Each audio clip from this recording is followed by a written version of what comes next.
जगदलपुर के लोहांडीगुड़ा के धूरा गांव में कांग्रेस अध्यक्ष राहुल गांधी ने जनसभा को संबोधित किया। मंच पर पहुंचने के बाद राहुल गांधी, मुख्यमंत्री भूपेश बघेल और उनकी कैबिनेट के मंत्रियों ने पुलवामा शहीदों को श्रद्धांजलि दी और 2 मिनट का मौन रखा।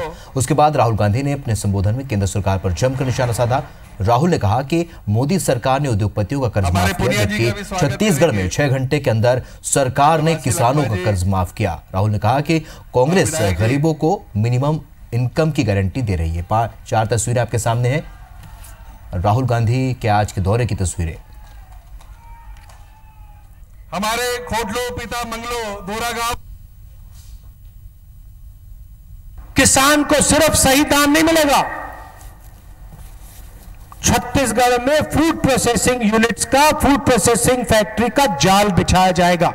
यहां पे मक्के को प्रोसेस करने की फैक्ट्री का काम शुरू हो गया है और हमने अभी काम शुरू किया है।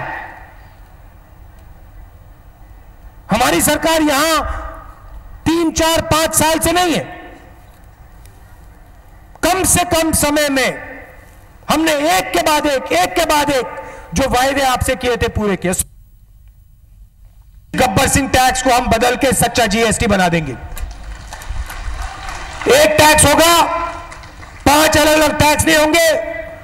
और आपको आज जो लोग तंग करते हैं, आपसे पैसा छीनते हैं, चोरी करते हैं, वो आप पर दबाव नहीं डाल पाएंगे। आप ईमानदारी से काम करोगे कि जल, जंगल और जमीन का हक आपका है। आपका जल, आपकी जमीन, आपका जंगल, और जो इस जंगल में उगता उसका फायदा आपको मिलना चाहिए। चलिए, राहुल गांधी के दौरे को लेकर हमारे सहयोगी जगदलपुर से नरेश मिश्र हमारे साथ जुड़ रहे हैं। नरेश, जिस तरीके से आज राहुल गांधी ने यहां पर दौरा किया है और साफ तौर पर उन्होंने कहा है कि जगदलपुर से मेरा पुराना रिश्ता रहा है, और सबसे अहम बात उन्होंने कही है कि उद्योगपतियों का कर्ज सरकार माफ करती रही। हमने 6 महीने के भीतर ही आज किसानों का कर्ज माफ कर दिया और पूरी तरीके से किसानों पर फोकस नजर आया। तो क्या लोकसभा चुनाव को लेकर उन्होंने साफ तौर पर एक बार किसानों को मुद्दा बनाया है?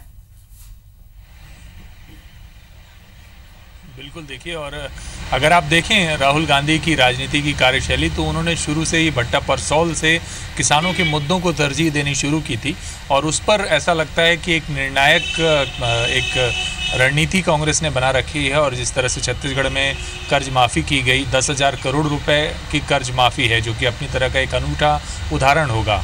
पट्टे वापस किए गए उन किसानों की जो कि आदिवासी भी हैं और इस उद्योग के लिए उनकी ज़मीन ली गई थी और वो ज़मीनें वापस नहीं हो रही थी। तो बिल्कुल पूरी तरह से आपका ठीक कहना है कि आदिवासी और किसानों पर केंद्रित जो लोकसभा चुनाव में कांग्रेस इस कोर वोट बैंक की तरफ ध्यान दे रही है और पूरे देश में हमेशा से ही ये एक अहम मुद्दा रहा है, किसानों की बदहाली का, युवाओं को रोज़गार का।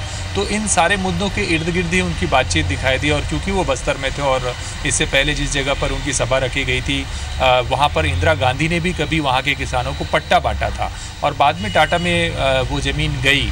तो ये पट्टा वापस करने के दौरान उन्होंने इस बात को दोहराया कि बस्तर के इलाके से और आदिवासियों से जो गांधी परिवार है उसका एक तरह से गहरा लगाव रहा है।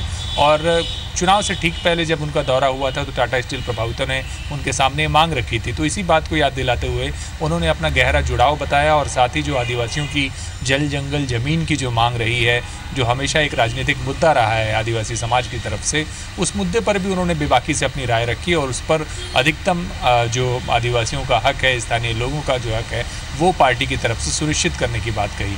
बेरोज़गारों के लिहाज से एक अहम बात जो दिखाई दे रही है या गरीबी उन्मूलन के लिहाज से, वो ये कि जो मिनिमम जो इनकम है, गारंटी स्कीम की उन्होंने यहाँ पर घोषणा की है, जो कि एक बड़ी बात है और इसका असर निश्चित तौर पर चुनाव पर दिखाई दे सकता है। और उन्होंने ये दावा किया है कि जो भी गरीब लोग हैं उनको न्यूनतम इनकम सुनिश्चित करेगी कांग्रेस की सरकार अगर केंद्र में बनती है। तो इस लिहाज से इस बस्तर के इलाके से उन्होंने पूरे देश के लिए एक संदेश देने की कोशिश की है।